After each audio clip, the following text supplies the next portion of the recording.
Welcome to the August 2023 live stream here on my channel. Hope everyone's having an amazing month. Long streaks, full lives, great relationships. If you're not, you're in the right place. I got a lot of questions sent to me before this live stream, so I'll be prioritizing those, but also try to get to as many as possible in the chat. So if you want to talk about anything, if you want me to talk about anything, put it in the chat. I'll do my best to get to everything today. And if you want to be sure I get to something in the future, just email it to me. You can sign up to my email newsletter in the link tree below. Just navigate to the page for my free ebook, and you can sign up for that. You'll get announcements about these live streams and get the chance to respond directly to my emails so I can save your question to answer first. Hey everybody, good to have you here. Let's start with two questions that are quite related. First one was, hey mate, I was wondering if you can get with a girl and do stuff if you're doing nofap for PIED. And the second related question was, dear Noah, I'm now dating a gorgeous girl whom I feel very connected to. I'm 23 days into hard mode. However, I'm pretty certain that my PIED is still not cured. I feel very turned on when we make out and such. My question would be, is it wise or counterproductive to try having intercourse with her while I know I'm still not cured? Truthfully, you won't really know if you're capable of having sex, intercourse, until you start trying. And there are signs you can look to give you an indication one way or the other, but the only sign that you mentioned here is that you feel very turned on when you're making out with your partner, which is a positive sign. Other signs might be stronger or more frequent morning wood, or just stronger qualitative attraction to people in real life or to your partner. So my answer to both of these questions is yes, you can try intercourse, you can try sex, but it's not a binary. It's not an all or nothing. There are shades of gray between here and there. You can open yourself up more and more to intimacy, and all that is going to count as rewiring and going to contribute to your recovery without trying to go right into intercourse or even directly to genital contact.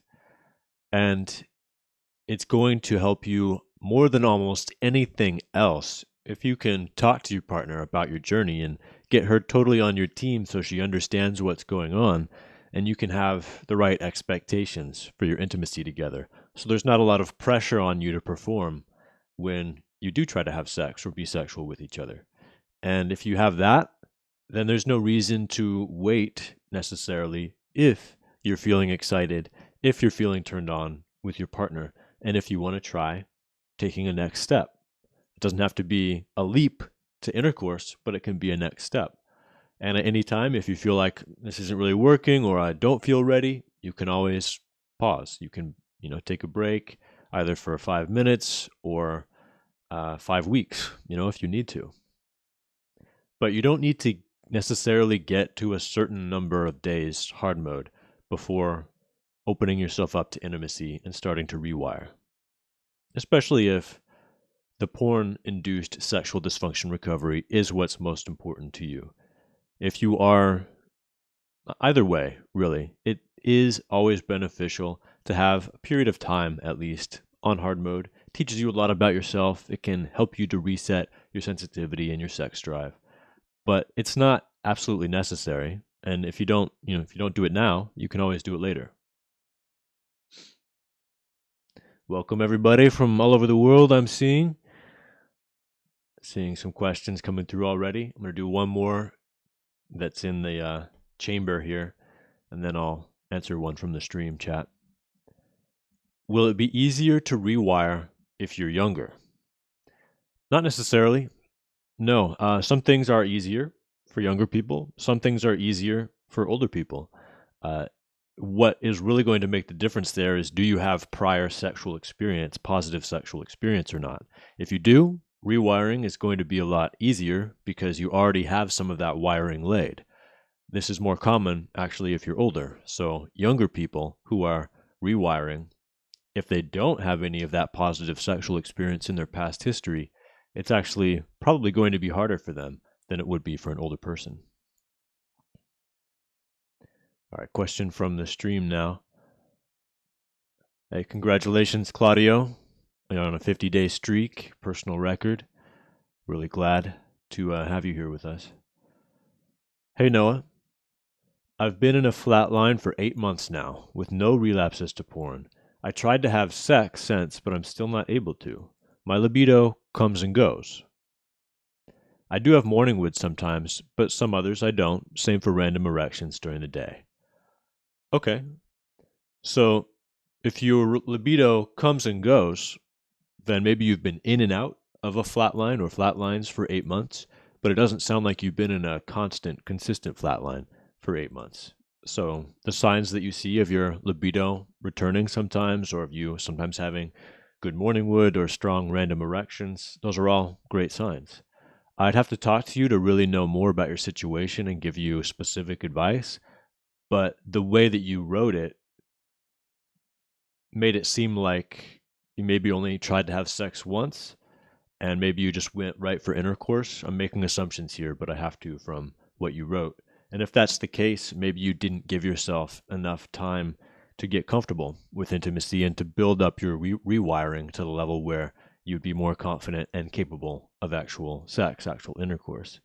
And that's probably going to help you more than anything else at this point in your recovery. You're 8 months porn free. You're getting signs of libido here and there.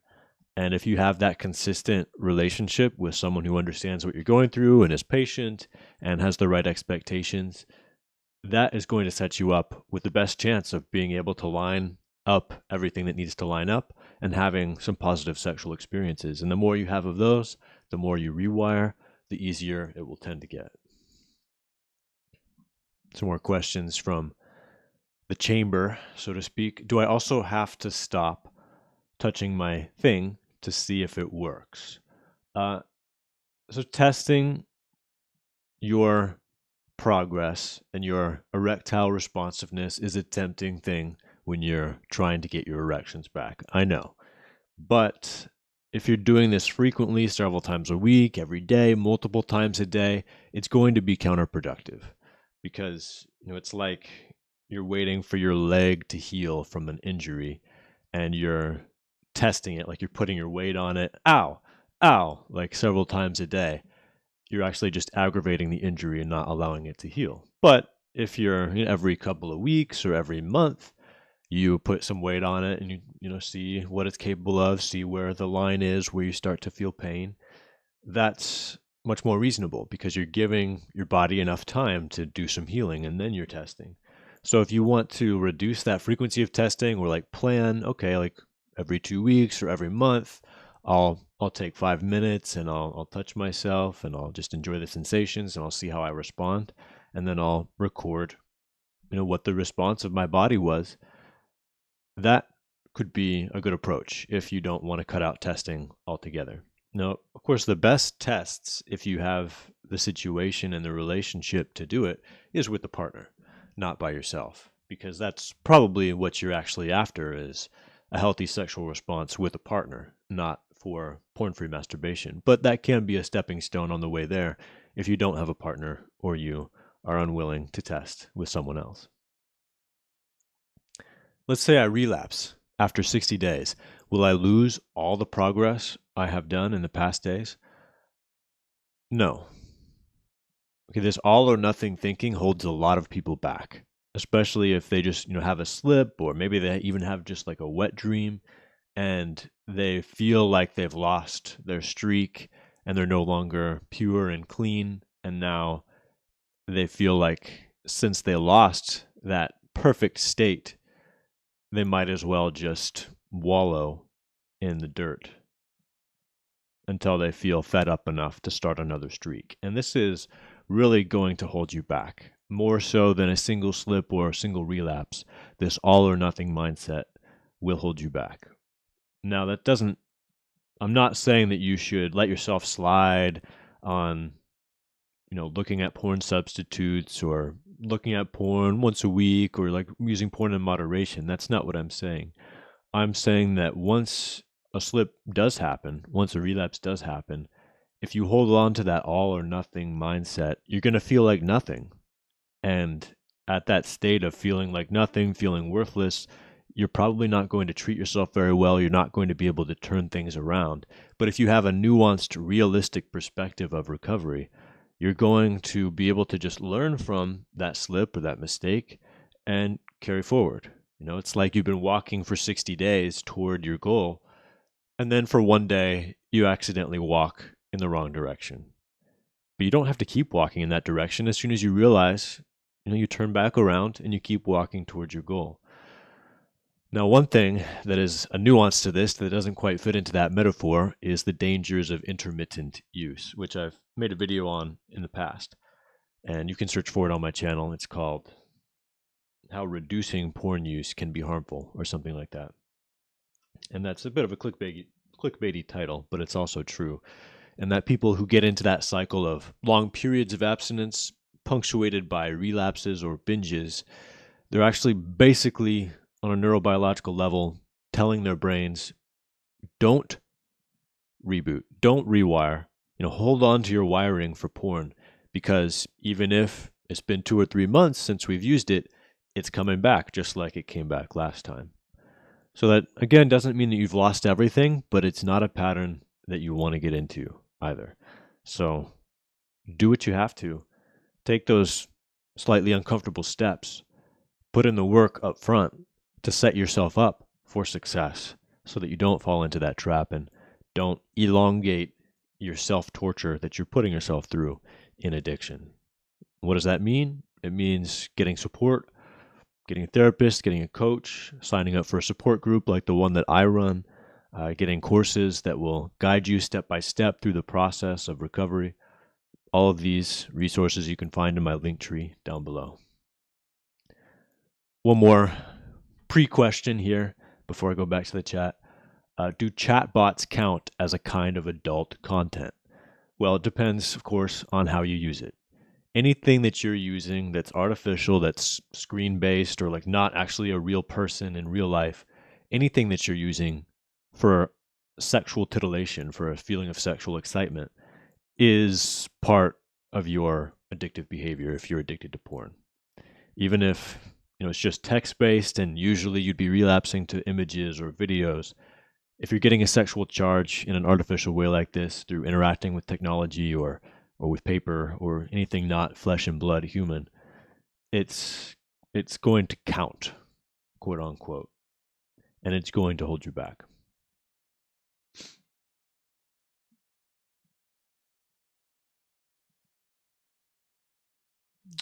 No problem, Jolyn. Yeah, Jolyn was just thanking me for my answer in the chat. Would you suggest not having sex for a person who has porn-induced premature ejaculation? Another person asks. Not necessarily, no. I go into this in detail in my online course, Reboot, Rewire, about what to do if you have premature ejaculation. And I forget if I have a publicly available video on YouTube about premature ejaculation, but there are definitely things that you can do. And I don't know if your premature ejaculation is porn-induced or not. Often it is. Often someone will train their bodies to ejaculate very quickly by their masturbation and pornography use habits. Maybe they started doing that just because orgasm is the goal and they wanted to get to the goal as quickly as possible, or because they were living in a dorm or in their family's home and they wanted to get it done quickly so they wouldn't get caught. But whatever the situation is, people can train themselves into reaching ejaculation very quickly. And if that's the case, just recovering, rebooting is going to help. But also, if you are open to porn-free masturbation, you can use that time to train yourself back to lasting longer. So you can use that time to practice techniques like giving yourself a break, taking a breather if you notice you're getting too close, using gentler, stimulation, keeping your body and your mind calm while you're in that sexual situation. You can practice these with a partner as well, if you have a partner and you can practice, but you can also practice them with porn-free masturbation if you're open to that, if you know that it's not going to lead you back to porn. So, practicing keeping your body and your mind calm. So what does this mean? It means noticing if your muscles are tense and just relaxing them. It means paying attention to your breathing and keeping your breathing deep and regular rather than sharp and shallow or holding your breath. So keeping your body and your mind calm, noticing if you're getting too close to giving yourself a break. You can set a timer, if you're masturbating and you're training so that okay, after the timer goes off, if I want to, I can reach orgasm, but not before. You can also practice with a condom to reduce your sensitivity. Put a condom on, and you might be able to feel a little bit less and last longer. And if you do have a partner, all of these same tips apply. And it's important to talk to your partner about this as well, and talk to your partner about what skills you want to practice. And it's important if you call for a break, that you stop right away and take a break. And oftentimes, if you can do that skill, if you can keep yourself calm and take a break when you need to, after you take a break a few times, you might find that you sort of get through onto a more even plateau, and you can last for longer with more sustained sexual stimulation. So it's not necessary to avoid sex if you have premature ejaculation. In fact, practicing sex with these tips in mind and others that you can find in that course is often a part of recovery from premature ejaculation. It's also important to note, you might have an unrealistic view of what premature ejaculation is. I think it's officially like less than a minute from sexual contact beginning to ejaculation. If you're used to watching pornography where, a man might last 45 minutes and you're lasting 5 minutes and you think you have premature ejaculation, well, you're actually very much average. But you can still improve if you want to and still last longer if you want to.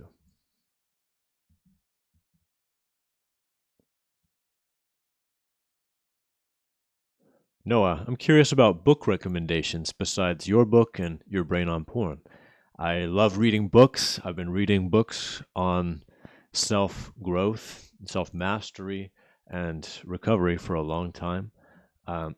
These books that I'm about to recommend are not porn recovery specific, but they're the books that have had the most impact on me, and several of them I've read this year. I've read a lot of good books this year. The one I just finished reading, and I'm kind of going back through and reading more and taking notes right now, is called Feeling Great, which is written by David Burns, Dr. David Burns, a therapist who was like a founding father of cognitive behavioral therapy, and wrote Feeling Good and published that back in 1999, which was a book about CBT. And Feeling Great, which was published a few years ago, is the follow-up to that and contains all that he has learned and refined about the approach to CBT that he takes now. And it's great for therapists who want to learn more and use these techniques with their patients, but it's also a great self-help book for people who are struggling with depression, anxiety, addiction, anything like that. The wisdom in that book can help you. The next one I want to recommend is Tiny Habits, which I also read this year and reread several times. It's the best book that I've found on behavioral change, understanding human behavior, understanding human habits, and understanding how to cultivate new ones that you want to be consistent and to disentangle unhealthy ones that you're ready to be done with. It's written by a Stanford professor and behavioral scientist, B.J. Fogg, F-O-G-G, and it's called Tiny Habits.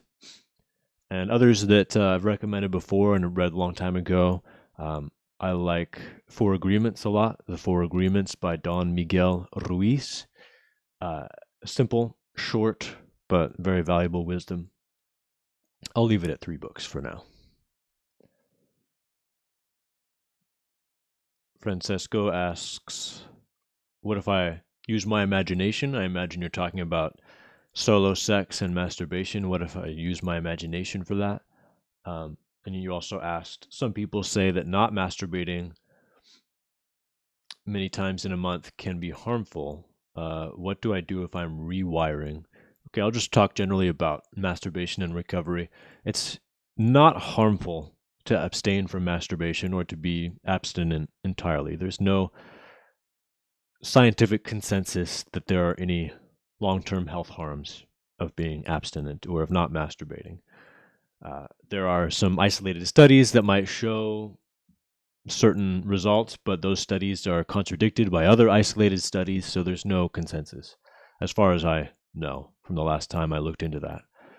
As for masturbating in recovery, it can be a healthy thing if you approach it in the right manner.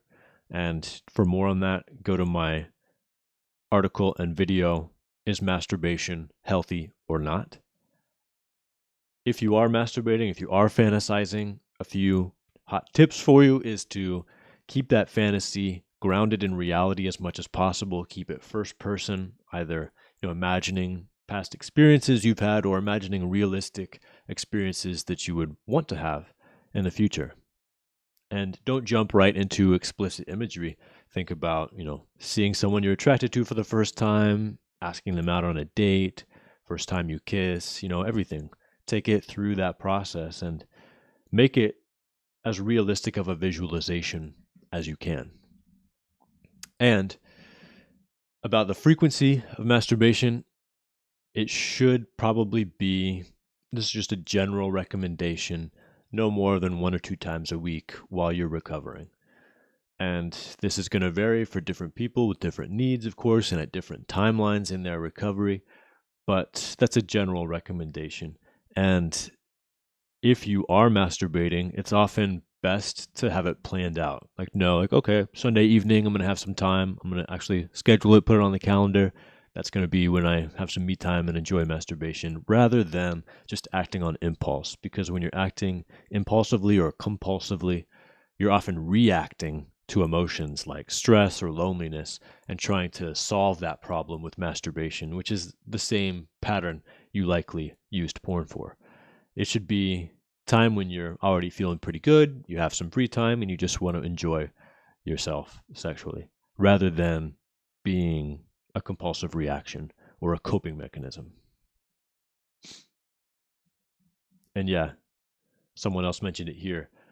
Physically, you should be using lubrication and gentle stimulation, not death grip or prone masturbation. All right, some questions back from people who asked before the stream. Does using Viagra to have sex harm your recovery from PIED or not? It actually, I think, does in many instances, because you're pushing and forcing your body to be sexual often before it's ready to naturally.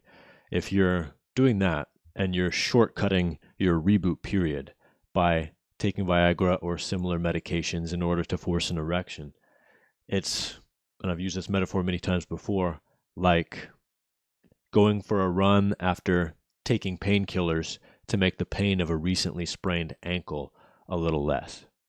You might be able to function, you might be able to go for that run, but you're not actually helping your ankle heal by doing that. The times when it might be helpful to use Viagra in very limited circumstances are if you've already rebooted, your body is physically ready for sex, and you have a partner, you've tried to have sex, you tried to use all of the different performance anxiety tips that I've given, and there's a article and video about that on my channel, Overcoming Sexual Performance Anxiety, I believe it's called. So you used all that, but still you just can't get out of your own way, you can't get out of your own head, and Viagra or something similar would be a confidence booster to you that would give you at least some positive sexual experience to draw upon. And you use that for the first 1, 2, 3 times, and then you quickly wean yourself off and continue your rewire. In that case, I have seen it be helpful and useful.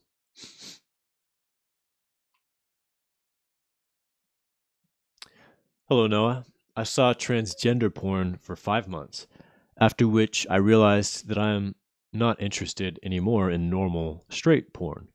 This was very disturbing for me, at least for the next 2 months, though I have completed my 3-month porn-free journey. I'm I don't understand this sentence. I'm having 60% of MO. And most important, I'm having severe OCD of being gay. I'm having dreams of this, and this is very disturbing for me. So, a few different things to respond to here. I've made a video about this as well, about straight men watching transsexual porn, and it's a common thing that people escalate to in pornography. A lot of us do escalate beyond what we were originally interested in into things that make us question our morality or our sexuality, and that might be hard to fulfill in real life with a partner that we want to be with. And the attraction to transgender people itself, not a bad thing at all. You know, if that's something that's a part of your sexual template and you want to explore, I'm not saying that's a bad thing at all. But if it's causing you a lot of distress, like it is for this man, it seems, and it's gotten to the point where you're no longer interested in cis women whom you used to be exclusively interested in, and it seems like your sexual template has been changed or distorted, that is a problem.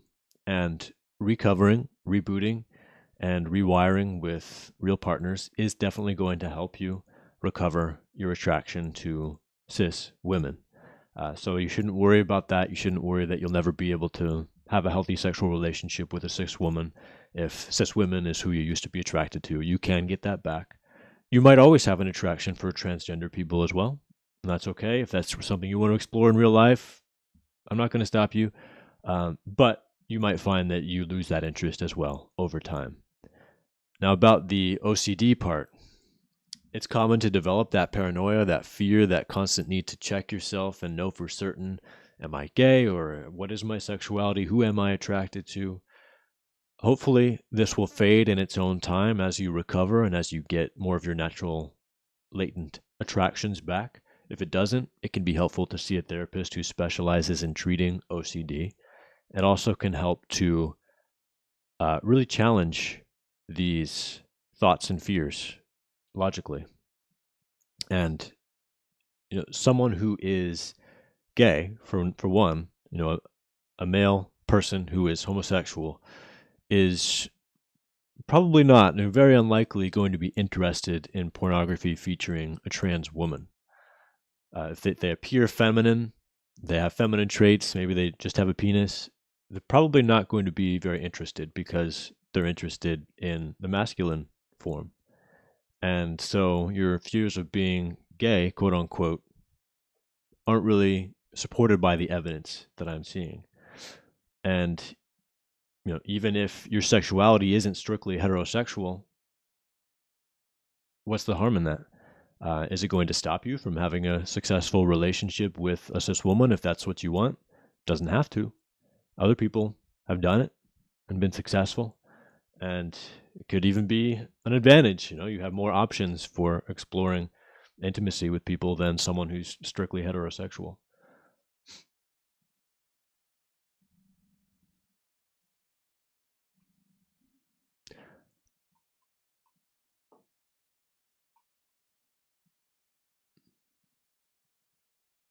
I have mild PIED. I get hard when I'm making out with a girl, but if we stop for maybe a minute, my erection does go down, but it goes back up when we go at it again. My main problem is the premature ejaculation. I mostly use pictures to jerk off. Should I do a reboot? Uh, I don't think there's any harm in doing a reboot and abstaining from any sort of sexual imagery or any porn. I'd have to talk with you more and know more about you to give a more accurate assessment of, is your premature ejaculation caused in any way by your masturbation or porn habits, and will rebooting directly help you with the premature ejaculation? It most likely will help you with the erectile dysfunction that you're noticing, even if it is mild. A lot of people are still able to get erect enough to have sex who are using porn, but can find a lot of improvement and discover a lot more passion and interest in real life sex once they leave porn behind and recover. It doesn't have to get to the point where you're completely incapable of sex like it did for me in order for it to be porn induced.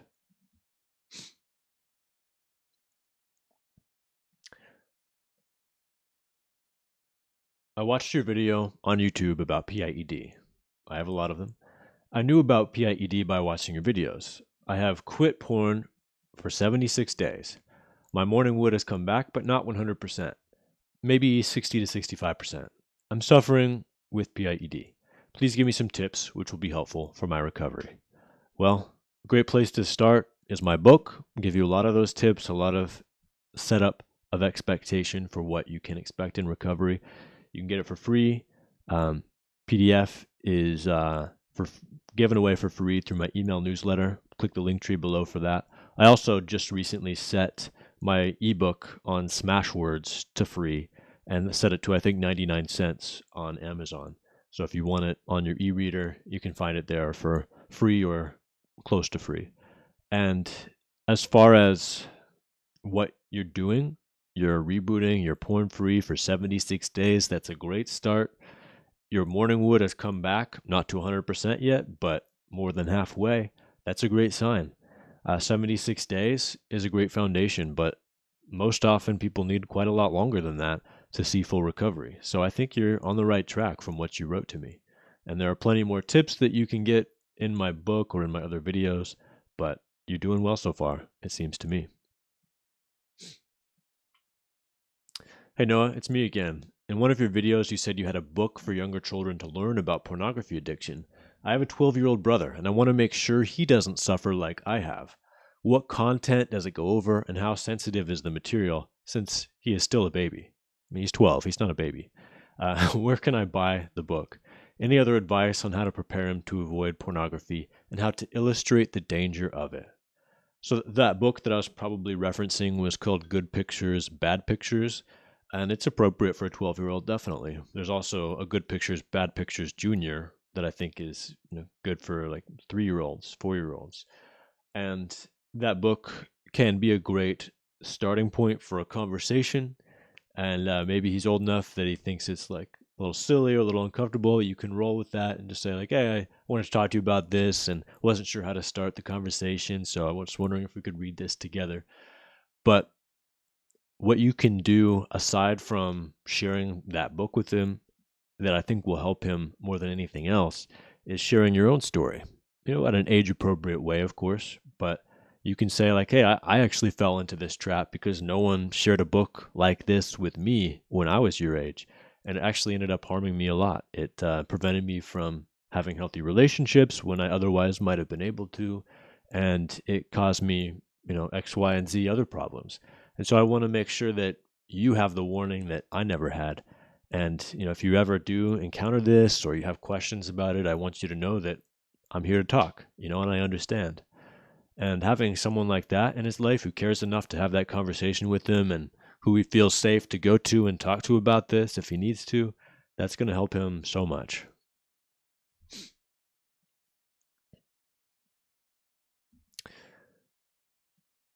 I feel brainwashed with a belief about porn.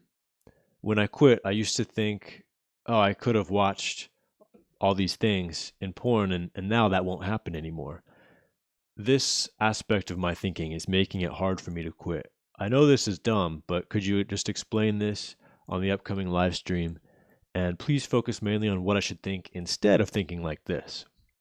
Now, what I think this person is talking about is that fear of missing out. You feel like, oh, all these new videos are probably out. There's probably all this new content that's going to be so awesome that I'm never going to get to see now. I'm missing out, and I'm giving all this awesome stuff up that I'll never get back. And it can psychologically be very hard to give up things that you feel are yours or that belong to you. But where I suggest you interrupt this thought pattern is by instead realizing how much you're actually giving up to look at that content.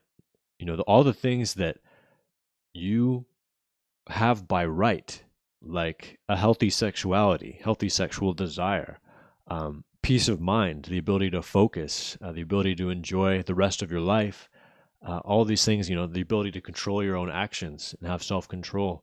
All those things you're actually giving up in order to look at porn. And you're going to be missing out on all those incredible things that are yours by right in order to look at that porn. So I think you should focus more on that side of the equation than on all the content that you're going to be missing out on, because really it's all the same. The experience, no matter what is on the screen, it's you sitting in a chair or on your bed or whatever, alone, looking at a screen and touching yourself. It's the same thing over and over and over, hundreds of thousands of times. You're not missing out on anything by abstaining from that. You've done it all before. All right. The real world, real relationships, real people, that's what you should be worried about missing out on. So get out into the world, discover new people, new interests, new hobbies, new places. Live your life.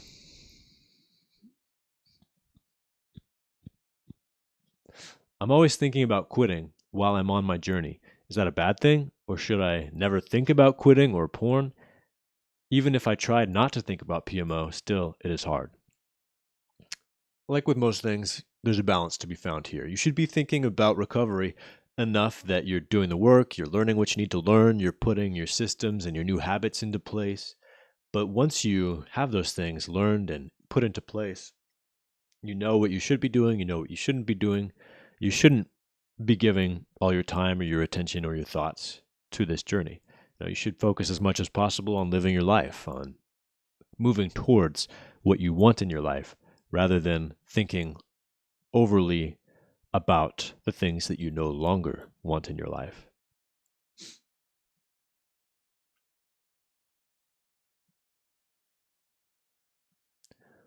What can I do when I can't finish with someone but I have a 90% erection? I've stopped looking at porn for a week and it helps, and I'm getting morning wood again, but I still can't finish. Hey, welcome to the journey. Congratulations on stopping for a week already. You're sounding a lot like me. I had severe PIED, which means I couldn't even get erect at all or maintain an erection with a partner. I was able to start having sex after about 75 days with no porn. But even after that, even after I was getting 90, 100% erections, I had a lot of difficulty finishing and having an orgasm. It actually took me about 5 months, 6 months porn free before I could start consistently having an orgasm during sex. So you're only a week in and you're already seeing some improvements. That's great, but be patient, give it time, and have the mindset like, no matter how long this takes, this is what I want. This is what's important to me. The ability to have a full erection and enjoy sex fully, and porn, definitely worth sacrificing any access to porn in order to gain that.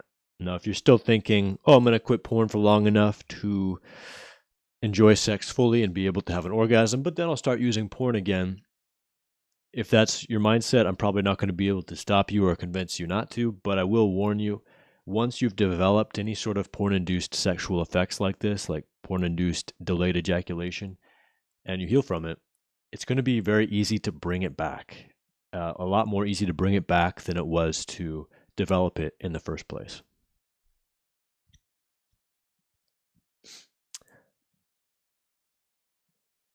Welcome everybody to the stream. Seeing some good discussion in the chat.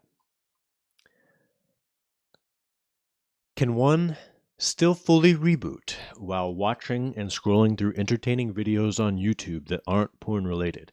Basically, is some artificial dopamine still okay if it's not from porn use? So our brain processes sexual stimuli different from other dopaminergic stimuli like cat videos, and you will be able to recover your sexual function while still playing video games or watching YouTube a lot. But you might miss out on some of the other benefits that could be yours in recovery, like getting back to having a less impulsive state of mind, being able to focus for longer periods of time on real life, on working on projects, on talking with people. You might miss out on the benefits that can come with digital minimalism or digital essentialism, which means you're using technology for things that are truly beneficial for you, but you're not engaging with it for distraction or overly for entertainment, or letting it use you, letting these companies use you and use your attention to gain advertiser revenue. Similar question here. Hey Noah, just need a little bit of advice, please. I previously messaged you regarding video games and its effect on PIED and was informed that video games will not hold back PIED recovery if they are non-sexual, just like what I said here. I therefore started streaming a video game as an income, so I often play 8+ hours a day, and I'm just wondering if there's any advice you can give me to help cut out any potential relapses when I'm spending this amount of time at the computer. Aside from the regular blockers, are there certain strategies that are effective when in this predicament? Thanks for the advice and help, as always. When you are using technology for entertainment, even though this is work as well, since you're doing it for an income, it can put you in that impulsive mindset and just like following your impulses and going to the next distracting or entertaining thing. And that can be a dangerous place to be. So for you, I'd recommend designing habits or rituals that you can use before you start streaming, maybe during your breaks, or especially right after you finish, that will get you out of that mindset, get you away from the computer, ground you back in reality, calm you down, and get you back in a rational state of mind.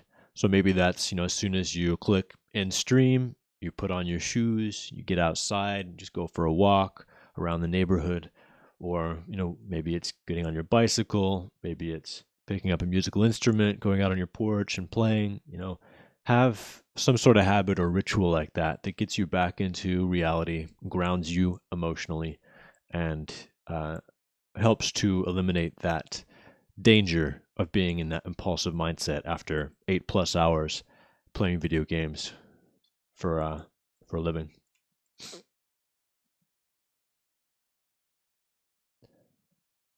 What are your thoughts on Dr. Trish Lee's Brain Rewire program? Have you known anyone who used it and got positive results? So, Dr. Lee actually was kind enough to give me access to one of her programs. I don't think it was the most comprehensive one, but the second most comprehensive one.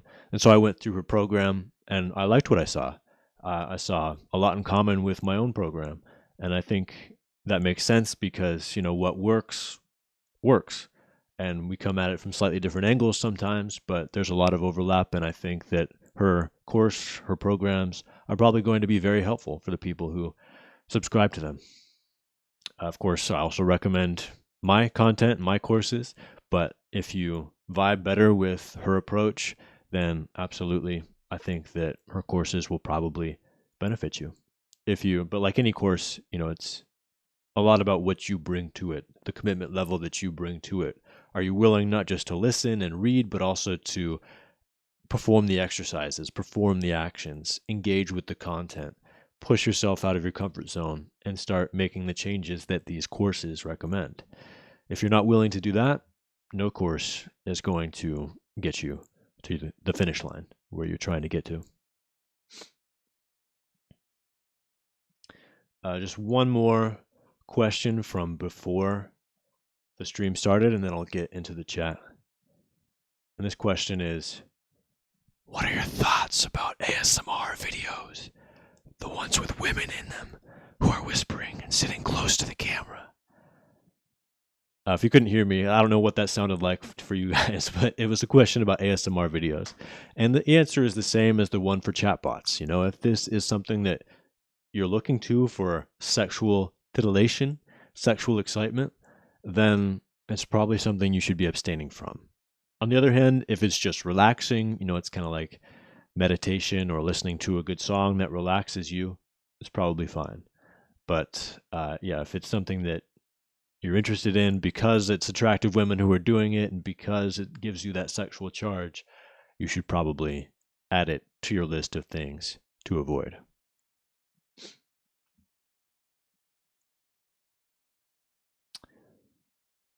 I used adult content for about a year now. Am I too late to start rewiring? And will it be faster to rewire if I'm in a non-severe version of PIED? I used adult content for 15 years before I started rewiring, so no, absolutely not too late. You might need or benefit from a period of rebooting first before you dive into rewiring. If you don't know the definitions of those words, rebooting is that period of time you give yourself to abstain from porn use, absolutely. Probably also abstain from other types of sex or solo sex, masturbation. Just give yourself a break from all that. Allow your system to sort of have that time to reset and resensitize. And most people need a period of that before they can really start seeing success with the rewire portion of recovery, which is when they're practicing intimacy, they're holding hands, kissing, going on dates, and then everything that comes after that. Will it be faster to rewire if you don't have severe PIED? Probably, yeah. If your PIED is less severe, recovery is probably going to be easier on you. But you might go through periods during recovery where things get worse before they get better. You might drop into a flat line and your erections become worse than they've ever been before. And you might wonder, well, what's up with this? I thought quitting porn was supposed to help me with my erections, and now things are worse than ever. Don't get discouraged by that. It's merely your body and your brain finally capitalizing on a break from forced superstimulation that porn provides in order to shut everything down, perform some maintenance, perform some repairs before reactivating the sexual response system.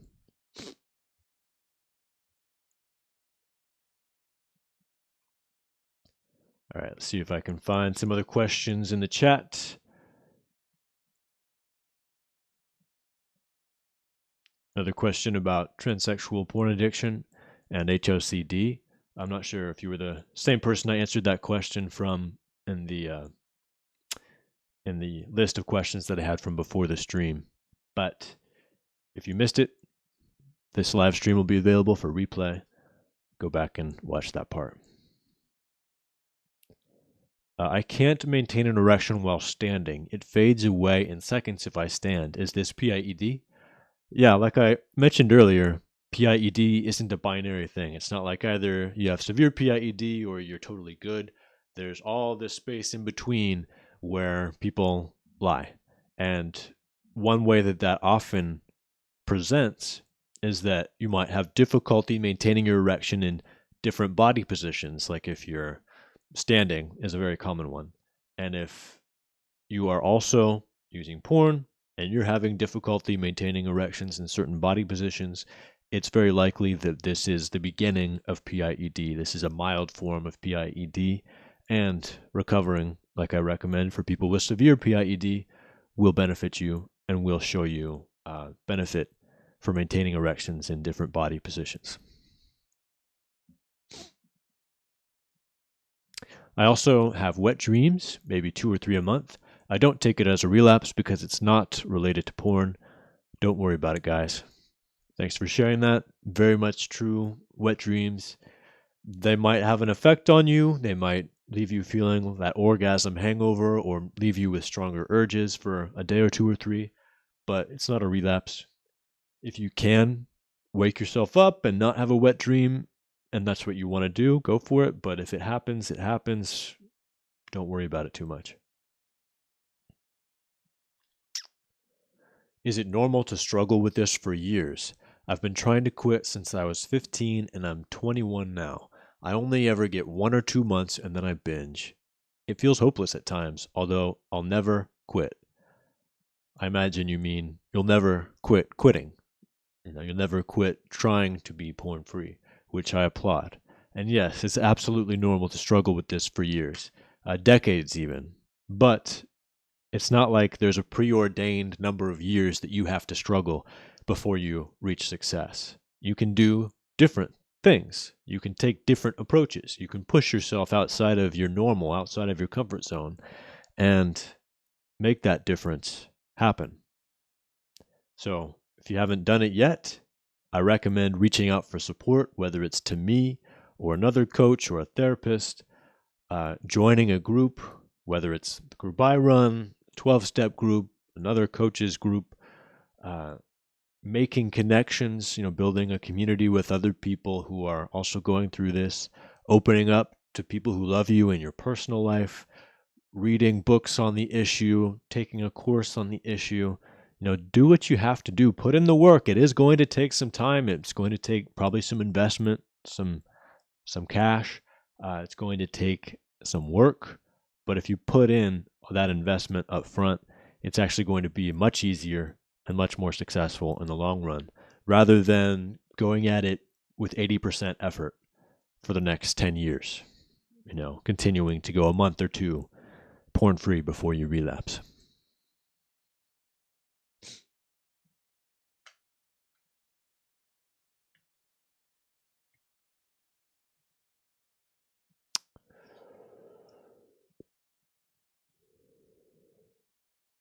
Seeing some repeat questions that I'm not going to answer because I already gave answers to similar questions.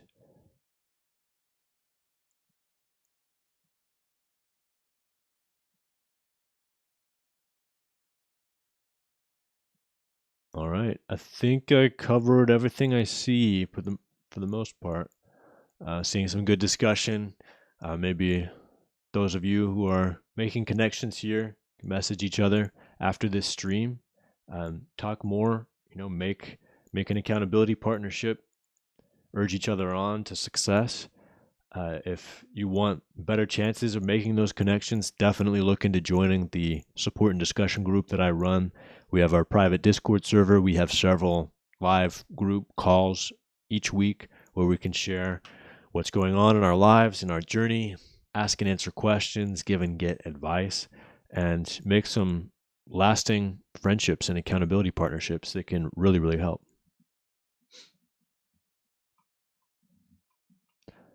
All right, gentlemen.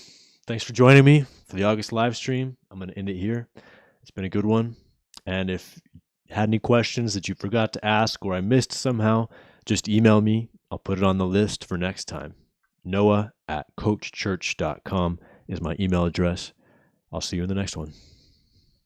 Enjoy the rest of summer.